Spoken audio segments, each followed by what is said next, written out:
Welcome to the first official episode of South of King's Landing, the Explosion Network's Game of Thrones Aftershow, where this week, myself, Jack, and Ashley will be discussing the trials, tribulations, reveals, epic moments, and everything else that is Game of Thrones premiere, Season 7, Episode 1, called Dragonstone. So, my first note I wrote down, holy shit, that was like a 2-minute fucking previously on scene. I was like, wow, is this fucking scene going to end? It's like, previously on. We're just going to show you the entirety of the last season before we actually start the episode. Well, it's been like 12 plus months almost, so... They showed, yeah, I appreciate that, to be honest. And they showed... I liked it, but... They showed things from, like, almost... Like, and the way they did it was they showed sort of every single thing that happened in the episode this week. Yeah. They showed something that related to that. Like, related to it, yeah. Thing with the Hound, like, everything. Stuff from Season 1. There was stuff from, like, the first episode that they showed. So, it was... I appreciate it. It was a long... It was like... I was watching it and going... Oh, in case you forgot, because it's been over a year, and how dense Game of Thrones you've never can watched be, the show. Here is all this fucking information. Yeah. They're like, oh, yeah, and then that character, and that, and then, like, these two people that were in a cabin once. It's like, okay. Yes. All right, so before I appreciated that, though. I appreciated that. Before running down, like, some of the moment-by-moment layout of the episode, just overall, did you enjoy the premiere? Or do you think it was a bit... Because it was a bit of a slow, big setup episode. Yeah. Like, it was an hour of... This episode was... It showed basically every character, I think, didn't it? Like, they spent like 10 minutes with every character nearly just to set up the rest of the season. Yeah. It was pretty slow. I quite enjoyed the episode, but I can see people being like, oh, it's a bit disappointing. So, what do you guys think, Jack? I was... I enjoyed it. Only because I missed those characters and that, and there was a lot. They showed a bit of everything. The only people I don't think we saw were Bronn, who I believe is still alive, isn't he? Don't remember him dying. So Jamie's mate. Yeah, so I believe he's still alive. We didn't see him, and we didn't see the Dawn snake ladies. So we saw a minuscule amount of Daenerys, which is a tick for me. Not quite enough Jon Snow. It's one of those things, like, all the characters are great in the show, but I find myself being enthralled by and just wanting more and more of, like, the Jon White Walkers, reclaiming of Winterfell and all that storyline, and then the same thing with Cersei and Jaime, and now with the Ironborn coming into it. Like, those are the two storylines that I sort of care about, and the rest of it's the Hound and the Fire dudes, fine, I guess. What's her name? Brienne? No, not Brienne. The other Stark girl. Arya? Arya, yeah. Sorry, I just blanked completely. Again, her storyline is sort of wearing thin on me. There was... totally unnecessary cameo of a celebrity, which I'm sure we'll go into later. Yeah, okay, I'll bring that up in a minute. So, you liked it, though? The episode I liked, yes. I liked, yes. I liked that it was just a setup, and I was sort of waiting for a big oh my god moment, and I think they added that first scene just for that, and I felt like that first scene was completely predictable as to what was happening and what was going to happen. It was good. It was good. It was a good episode, though. I'm glad they did it. Ash, did you like the premiere? Yeah, it was good. It was what I expected from a premiere. That seems to be their formula to, like, every start of every season. It's a setup and check in on everybody, and so it felt like every other premiere. They usually do this, and then they do this whole, like, they might not come back to one of the characters shown in the first episode for like 2-3 episodes. They're like, here's where the storyline's going to go this season, but we're kind of not going to come back to that for like a few episodes. And then they could spend the entire second episode just on Daenerys or Jon Snow or something like that. And then spoilers for the ending, for the last episode this season, they're probably going to do the same thing. And just check in on everybody right before the end. This is true. All right, so let's run through... This is what we're going to do each and every week on the show. We're just going to run through moment by moments, through my notes, call out anything interesting or any thoughts you have as we go. So yeah, the episode opens with a cold open.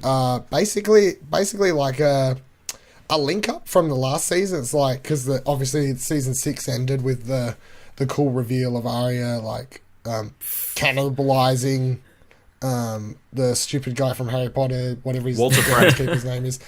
Walter Frey. Walter Frey. Yeah, so I quite enjoyed it. It's interesting because they play that whole several minute scene out before even opening the credits, so it kind of does feel like just like a cut off to the last season and the credits. And it's like, normally they start with credits, 7. so it was a bit different. Yeah, they usually start with credits, and you don't usually get scenes like this. So I was like, that's interesting. But nonetheless, it was a very predictable scene, as Jack everybody knew what was coming. Yeah, but I was sort of like, predictable it was or not, I fucking enjoyed it as an Arya fan. So yeah. I was like, go girl. I can take it or leave it, with the Arya storyline, like I said. So I guess it was good we had to see somebody die in this episode, so it was nice that they started with that. I still feel like they kind of just put that in as almost they got to the end of the event and they're like, we didn't kill anyone, we need to put something in and let's have this. I feel like it was just because of where her character was left. Maybe when they finished the last season, they weren't sure if they were going to have, like, drag out her dealing with the stuff there. But this was just a very quick, like, all right, she wipes everyone else out. Let's leave. Yeah, like, she's not there. You're probably right. You're probably right. Just quickly get that on with. And then, of course, they see, I keep having this thing up and down about how much the Night King and the White Walkers are actually going to be involved in this season. But after the opening credits scene, the first shot is of all the White Walkers walking and a heap of giants, which I'm like, did we really see that many, like, zombie giants before? No. Or no. Looks like they've dug them up on their way to the... Yeah. It was weird. Because I was like, surely they were saying there was only like 1 or 2 giants left alive. One of them was working for with the wildlings, the free folk or whatever. Yeah. He died, and now there's all these zombie ones. So I was like, cool. They get to fight zombie giants. Can't complain about that. Can't complain. No, I mean, certainly not. I want to know how long it takes for them to walk, because Hardhome doesn't seem... I looked like at a map before the show. There's zombies, Ash. Hardhome doesn't seem that far away. And yet some other characters seem to be able to get from one section of the world to the other section of the world in a very short period of time. Yeah, well, a teenage girl dragging a paraplegic has been able to get there quicker than these fuckers. Come on. That was guys. funny how You can only suspend the disbelief for a certain amount. Yeah. They cut from... Yeah, the Night King and all the White Walkers, and they're just like, and here's Bran chilling with his dragging. Like, they've managed to make it from, like, where that tree or whatever was all the way on the other side of the fucking middle of nowhere, and she's dragging from there to the wall in what seems like a day.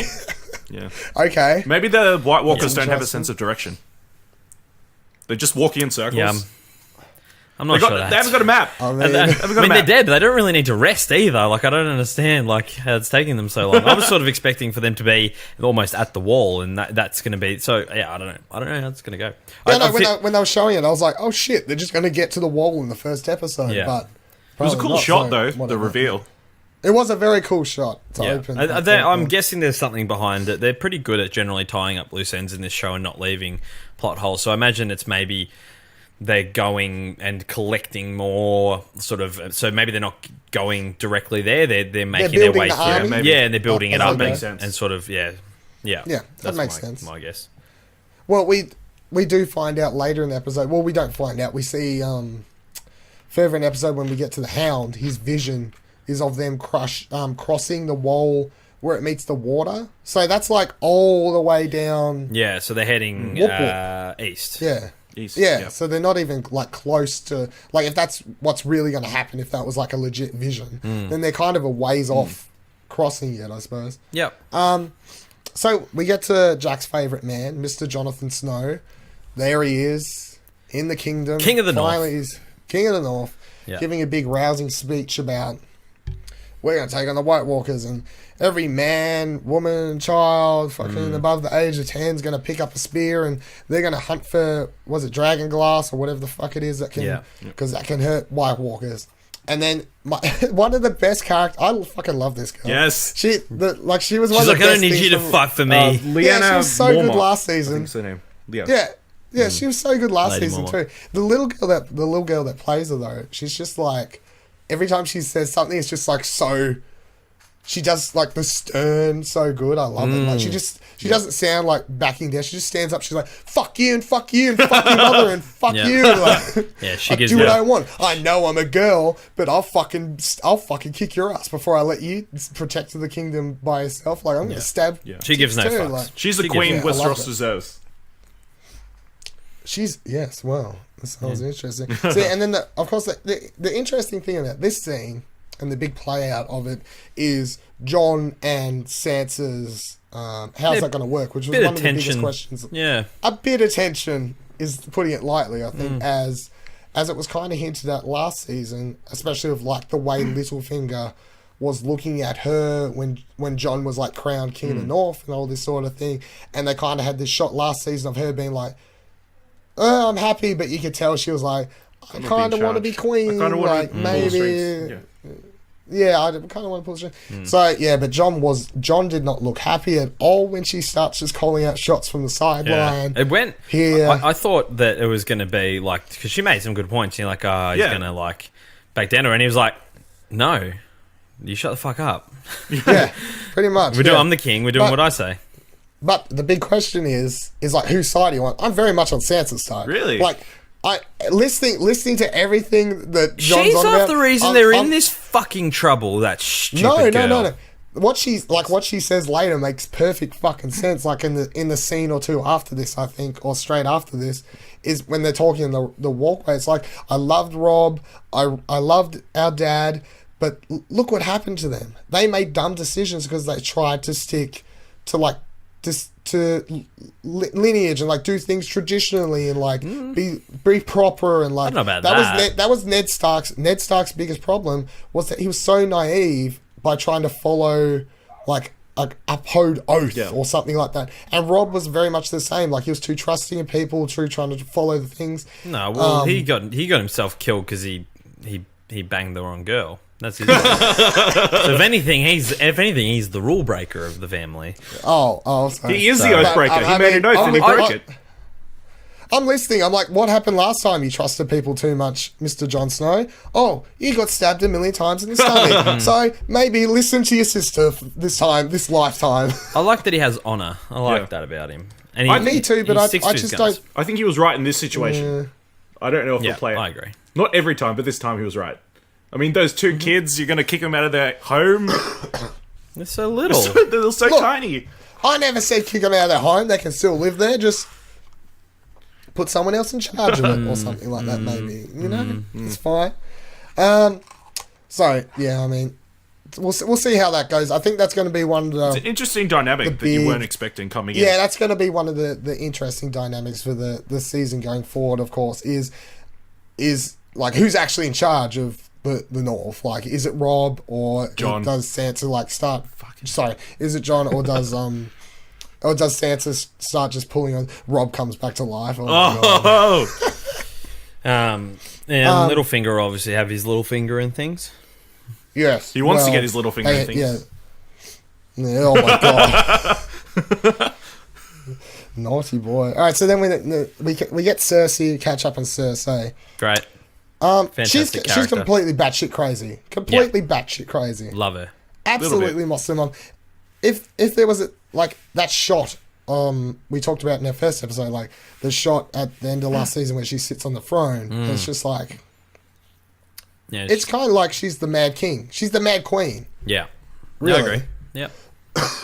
Because there's that one line where so she's talking to Jaime, she's like, look, we own all this kingdom, our father trained us for this, blah blah blah blah, let's get our armies, we're gonna attack these fucks, we're gonna attack these fucks, we're gonna attack all these fucks, and everything Jaime says makes perfect sense. He's like, it's winter, we don't have any food, no food, can't feed the army, no army, can't win battles, you fucking insane. Like, and then eventually he's just like, and we didn't talk about the death of our son, which is a problem a lot of people had at the end of the last season. They was like, those two never actually talked about his suicide. And he's like, he fucking committed suicide. Cersei's like, Yeah, he's a fuck little him. shitty. Yeah, he's like, shit, he's a fucked me, traitor. fuck him. Yeah, fuck that fucker. He's a And traitor. I think she's in as soon as denial. she said that, I was or like, in No, some she's sort. just a cunt. I was like, she is. Yeah, she went off the deep end. She's officially going off the deep I end. did like the scene because it was shot on that map that he was painting. It was very cool. And it sort of set up the sort and everything. all the families and how the battle's going to play out.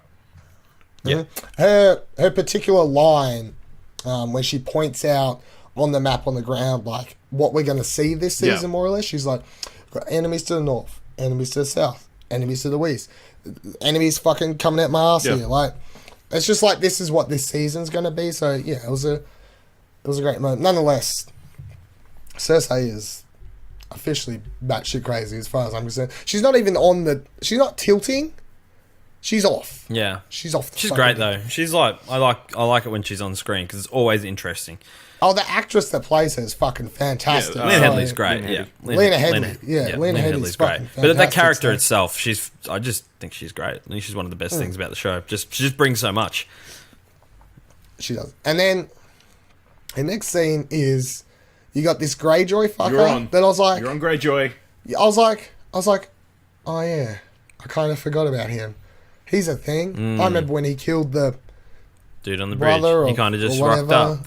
Yeah, Theon's dad. Yeah. I liked that. That was probably my favorite scene from the whole episode where he stole the show, didn't he? Yeah, he really did. When he's in the thing, very charismatic. Very charismatic. Very just like he pushed. Like you could see Jaime squirming in his boots, and just like obviously asks for to marry Cersei, and like straight up, he's like, I'm here for a beautiful queen, and and you can see her. She's like, she likes it. Like she's smiling. She has a little. At one stage, she like smirks, and then she's like, "I decline you." Yeah, but like, and then when he's like, "I'll go find you a gift," she's like, Two things. So two things out of that scene, which I think were very, really cool. Probably the best moment of the entire thing. He's like, I've got. I can't remember what he said, what he started with, but he's like, I've got, a functioning mouth, or something, and two functioning hands. I've got two functioning hands. Two functioning hands, and you just see like Jaime like fucking. He's like, wanted to kill him. Yeah. Yeah, exactly. And then as he's leaving, he's like, "Well, I'll bring you a gift, and I'll bring you a gift that you'll never forget." So it's like, okay, what's that gift? Where's he headed now? Where's he going to rock up? Who's he going to kidnap? It's obviously a person. It's not like he's like, I brought you some gold. He's going to come back with. I presume it's Tyrion. I thought Tyrion was my first thought. Yeah. Yeah, but then I guess that has to how's he get to Tyrion? Because then he's got to go and fight the dragons and stuff. So that's why I was sort of like, I don't think it's Tyrion. I feel like it's something else. Like maybe he's going north, or but then he's on land. Like I don't know. It's going to be very Lady interesting Tyrell. to see. The old lady, maybe. Where's she? Where's she hidden away? Well, she went home, didn't she? She went home. Did she? Oh, she probably. Oh, she went home. Yeah, funny back to the land of the rose, or wherever they come from. Yeah. Yeah. Well. But that was my favourite scene of the show for sure. I enjoyed it. The character pisses me off because I'm just like, he's meant to sit the fuck down. Like you're really annoying me with your. He's very eccentric. Mate. No, he's great. He's very brash. He seems to be almost a different character to what he was in the previous seasons, where he was a bit of a drunkard kind of bogan sort of character, and now he's come in and he's like a smooth talking Jack Sparrow type pirate kind of guy. What I am looking forward to between him and the girl that's Theon's sister or whatever it is, naval battles in Game of Thrones, like actual naval battles, because we haven't had proper naval battles, boat v boat stuff really. So Master and Commander stuff.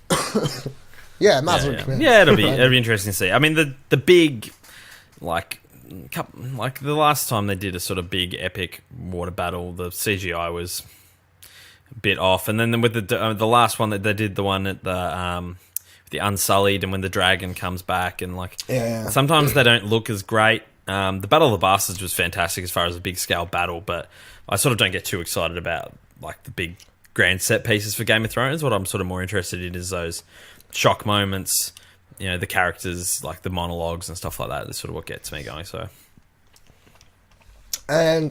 they go from the scene of the Greyjoy guy who you're like, oh yeah, I remember when they spent 2 episodes on him last season or whenever, and they fuck it off.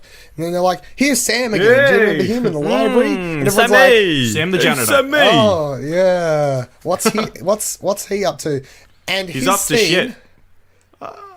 is one of the most interesting scenes in the fucking show because the first the first rotation of whatever the fuck they're doing is like soup, shit, pour, burr, and then they just start speeding it up, and I was like, oh, this scene's kind of solid editing, solid editing. Here. It's like, it was like, oh dear, Sam, you're officially a slave. They that was necessary for him, and also like to move the story along with the dragon glass and stuff like that. So quite a pivotal moment where he breaks into the thing. I thought it was a bit like there was like the payoff almost. I was waiting for him to be like. So, like, it goes through, obviously, he's speaking to the Maester. The Maester, says he believes him, but then nothing sort of comes of that. Steals the keys, goes, finds the book, gets the information about the dragon glass, sends the Raven to Jon Snow about the dragon glass. Great. He's walking down that corridor, and I'm like, oh, he's going to get, like... I'm like, this is the moment in the show where someone dies. I'm like, they're going to kill him here, because my thought is he's been caught. Like, someone's found out he's broken into the thing, he's going to get jumped, he's going to get fucked up, something's going to happen to Sam. And they sort of flipped it, and it was a cool moment. It was a cool moment with obviously the reveal of Jorah. Jorah, yeah. You know, with the... Like, it took me a second, I thought it was just a hand, and then he's like, is the Dragon Queen here, or whatever. And I recognised I was listening to his voice, I was like, who is that? And I was like, oh, it's... When they did the profile of him on the side, you could sort of... I was like, okay, I'm like, Charlie's cool. place. Like, that was a good, like, reveal moment, but I sort of... It was almost like... I was sort of like, so Sam... Like, there was no consequence for what Sam did. Not yet. Which I was sort of... Not yet, but... I felt like they were building to that. The tension, they built the tension really, walking down that corridor. Like the tension was, palpable. Yeah. And nothing sort of came other than the Sojourn reveal. Again, how did he get there? To me, 'cause it's like on the other side of the world. I think the last we saw of him was like, go and find a cure. I will not come back to Daenerys until I find a cure. Yeah. Next scene we see of him, oh fuck, I'm locked up in a cell. And it's like, I think his arm is now. Yeah. What I presumed happened, like, so these are like the knowledge people, right? Yeah. These aren't police. No. My assumption is that he's gone there to find a cure. He's like, he's being cure me, and they, they're like experimenting on him and stuff. So that's what I presume is he's there for, because they're not exactly like military police. No, like, do you know what I mean? They don't really seem to have many soldiers or anything there. The next two scenes I thought were very, like, the two biggest throwaway scenes of the episode. The first one is Brienne training the Padawan or whatever. Yeah, Pod with the big dick. And then what's his face walking over from the thing's been like giving a googly eyes. Torment, you lucky man. Brienne and Torment 1 TP. Yeah, I was like, this is. And then, of course, that's tied in with this. That's tied in with the scene of Littlefinger, Littlefinger talking to Sansa. But even then, I was like, this whole kind of seems way like unnecessary filler, and it was just to show you, like, here's what Brienne and those two are going to hit it off this season. Yeah. And then they go from this scene to the really weird scene, which is Arya and fucking Ed Sheeran, and in a row, these two scenes in a row was like the kind of dead 10 minutes to me, I suppose. Like, I felt like it was sort of went with the tone of the entire episode. It was sort of like it's all just setups. It's all just, here's this character, this is what they're doing, and it's sort of built everything up to what. These two scenes in particular just felt like nothing. Yeah, but they're nothing. But you know what? Like, those are they're nothing characters. I think that's the sort of the whole point with Brienne and Pod and like the dude and Arya is not a nothing character. She's not significant to the story as far as, the whole... She's not. She might as well not be there, do you know what I mean? Like, she's no... other than, like, killing Walder Frey, she's done nothing for the last 4 seasons. The only scene... She's been building up to the point where she can do something. She is now a master stealth killer. Yeah, she is going to cold-blooded. fuck shit up. She murdered, like, 50 people. Yes, at the opening show, she murdered like 50 people. She's the only person to kill anyone in the entire season so far, and her body count's fucking high. Skyrocketed. How time she fucking did something? It's only taken her 6 seasons to pull her finger out. Jesus Christ.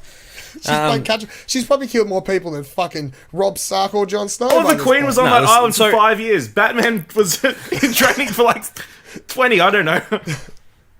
My name is Arya Stark. For 4 years, I lived in the Bank City. Now, Anyway, no, I felt like those scenes went in line with the whole show in that they felt insignificant because those characters feel insignificant, especially with the Pod and Brienne. and Pod and Brienne, that's what I mean. So they're like, okay, this is the narrative that's going to... Like, everyone got, like, their narrative. It's like, her narrative is she's on her way to King's Landing, she's going to kill the Queen. Okay, great. This is the thing that annoyed me about that scene. It's a pretty song. I've never heard it before. It's a new one. Are you hungry? We've got some rabbit. I don't want to steal your food. You're not stealing, we're offering. Ed Sheeran, all this, whatever. And then that whole scene's payoff is her going, like, where the guy's like, where are you going? She's like, oh, I'm going to King's Landing to kill the Queen. I would have much preferred to have seen her in the bush just riding on a horse this episode and being like, and the episode ended and being like, I wonder if she's going to the north or the south, and just left it more open, because the big reveal of like, I'm going to kill the Queen, it didn't like hit. And I'm like, could have left it as a secret. Again, it's setting up for what she's going to do in the season, but it was probably just a bit heavy-handed. Yeah, very heavy-handed, I thought. I was like, great. Yeah, and that scene was like nothing. I mean, you were expecting it to... Much awkward. It went too long. It's like, did Ed Sheeran like donate $500,000 or something to the cost? Or he wrote that song for the show. That's what happened. He's like, it's a new one. So he got a cameo. So fuck off, Ed. Fucking it's weird. kind of weird because so my favorite scene of the episode was the next one, which was catching up with the Hound and his experience with the Brotherhood without banners. I love this character so much. Now he's one of my favorite characters in the show, which is so... He's the character who's probably progressed the most. The best, exactly. And you notice, like, I'm watching this fucking, his scene, and I'm just like, fuck. I remember when this dude, for the first 2-3 seasons, was just he's the like bodyguard. a mindless bodyguard dude. Like, he was just, like, no character, at all. And now he's, like, getting upset about, like, families dying, and he's got all this history about being killed, and you can see it wearing on him, and you can see his, like, faith being twisted because he's with these people. Great. He has some great dialogue as well, compared to... Well, he says your favourite word, so... He's great, but his timing is impeccable with that. Like, the actor, I'm not sure of his name, but his delivery of those lines is like, the guy, I can't remember what it is. The guy's like, oh, what do you think? He's like, it's something, you dumb cunt. Like, it's just like brilliant. Like, my favourite one was when they go inside and the dude's looking at the fire and he's like, Clegane, come over here and look in the fire. He's like, oh, look in the fire, because his whole experience where his face getting put in the fire, and he's like, nah, come over here and look at the fire. He goes, stands in the fire, look into the flames, and just the way he says it, he's like, I don't want to look in the damn flames. Like, the guy's delivery, this is straight up, and he's like, you dumb cunt. Like, I don't want to look at the... He's great. No, he's great, and he's really, like, you can see, like, character developing and like becoming more human. It's probably the biggest thing, rather than just being this brute sort of bodyguard that he had been for the first few seasons. Is now he's like getting upset in the middle of the night and burying the dad and the kid that he sort of screwed over like a couple of seasons back.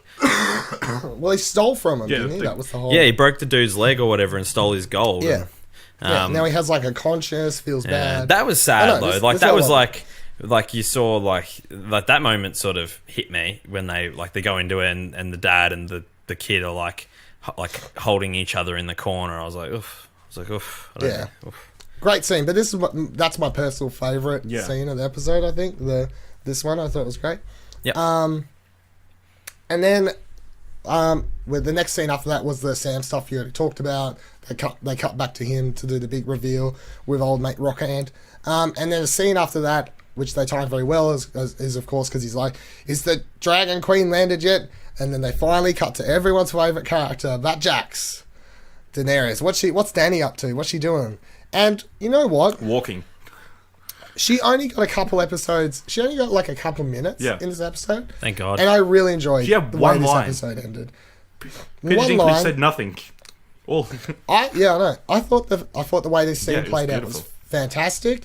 The way she finally hits the sand. Like, she's finally on the land that she's been building towards getting to, talking about for like 6 seasons now. She finally gets there. And they have this really cool music playing where it's like a mix of the Game of Thrones theme mixed in with some new music I think they made for her. As the gate starts opening, this tune just kicks in, like, and I kind of was like, oh, I'm kind of feeling really happy for her at this moment as she's finally like walking into her family Ancestral home. Ancestral home. And I really enjoyed the fact that no one spoke. Everyone just walks in, just walks around, has a look. There's the throne, here's the room, and then, all right, let's get started. Credits. Yeah, Jack, I thought it was a weird. I had a weird feeling through that scene. It was sort of, I thought it dragged for a bit, but it's almost like I got this weird vibe. It was like, like it was like a great success that they'd got there. I didn't get the feeling of like, well, it is. Yeah, but like I feel like that like the way they portrayed it was that it was this, like, that was the victory. And then it was sort of like, I'm like, job's not done. It's a victory for the audience. No, it was almost like they got there and I'm like, we've won, like we've got to this place. And I'm like, but that's not where you were, like, you know, they almost made it feel too much like it was a victory to get there.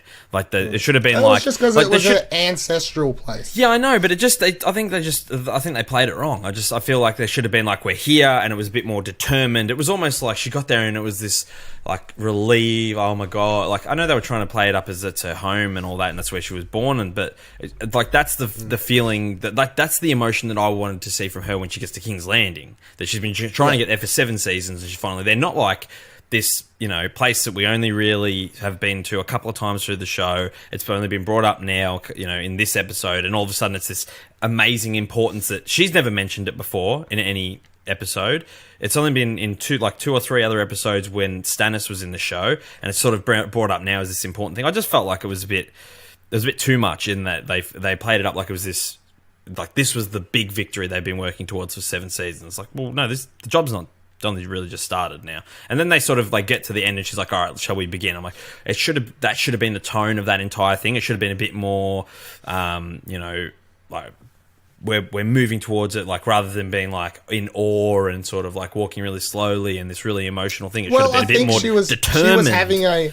She was having her family moment. Yeah. That's why, like, when her bodyguard dude, like the Unsullied dude, goes to walk towards her, the girl like grabs her backwards and is like, no, just let her. She's taking it all in. She's like, this is my family home kind of thing.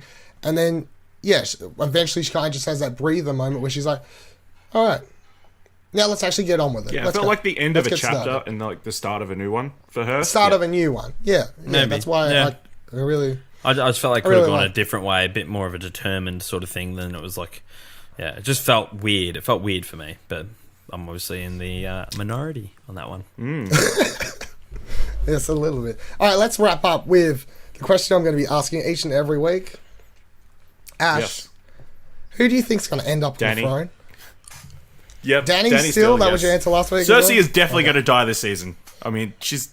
Is there anything that happened in this episode that's helped kind of... Developing how crazy she is, that she's willing to fight everybody, anytime, anywhere. Yeah. I think that's going to be even her if undoing. She can't. Yeah. Completely get it. Jack, who do you think's going to end up on the throne this season? I still think Danny. Yeah, I still think she'll be. I just, but at the same time, I feel like that's too easy. That's too easy for them. You know, I feel like that's too easy. It could be anyone. It could be Jaime. It could be Tyrion. Well, who knows? Next week's episode, the preview, was the Greyjoy sister being like, you know what? We've got dragons, we've got boats, we've got people. Let's just go take King's Landing today. So, I mean, I remember one of my predictions was they would kill Cersei in like the first... You said she was going to be the first one to die, didn't you? Yeah, so I really hope that comes true. I just want them to march in with dragons and be like, Cersei's dead, episode 2. She brings too much. She can't, like... You can't... It was almost like when they killed, like, Rob and that. It was almost like, well, there's no good... you know, that feeling when... there was no good guys left. Who are we supposed to support? It's almost going to be like, well, there's going to be no bad guys left then. When there's heaps of bad guys. If they kill Cersei, but none that really matter. You know what I mean? Only the White Walkers. Yeah. Yeah, really, yeah. And the Ironborn, but they're nothing. Like, they'll die. They're inconsequential. They'll die when they're ready to die, I guess. Yeah. My pick is still the same. I'm sticking to Littlefinger until I get proof that Jeez, it'll be anyone else. I still think that I still like that little finger curveball. He comes in with a little pen at the end of the last episode of the season, just stabs whoever's left alive in the eye. He couldn't even convince a young girl to do what he wanted. He couldn't even manipulate her. Okay, alrighty, okay. Settle down there, you. Nonetheless, thank you for talking, everyone, today. South of King's Landing. For the first episode, really enjoyable episode. We will be back again next week to talk. Some of us from the Explosion Network to talk episode 2. I'm really excited for this season. I'm really pumped. I'm really glad to have Game of Thrones back on my television set. It's really exciting hearing that theme tune again on a that was it's good. like, That was like that was a good feeling. It feels I had a little short-lived. I had a little Chewie we're home moment when the music came. Yeah. Yes, because it's been a long time. It has been a long time. Definitely, yeah. And it's going to go fucking fast. So let's just strap in and enjoy it, I guess, because only 6 more episodes Important already. question. Important question. Do we know if Ed Sheeran's going to be in episode 2? Oh, Fuck God, off, I fucking hope not. She murders him at Thank the you for start of joining us, episode 2. everyone. That's what. Don't forget to subscribe to the channel for more. The Mad King's daughters will destroy the realm. We have an army, a fleet, and 3 dragons. We should hit King's Landing now.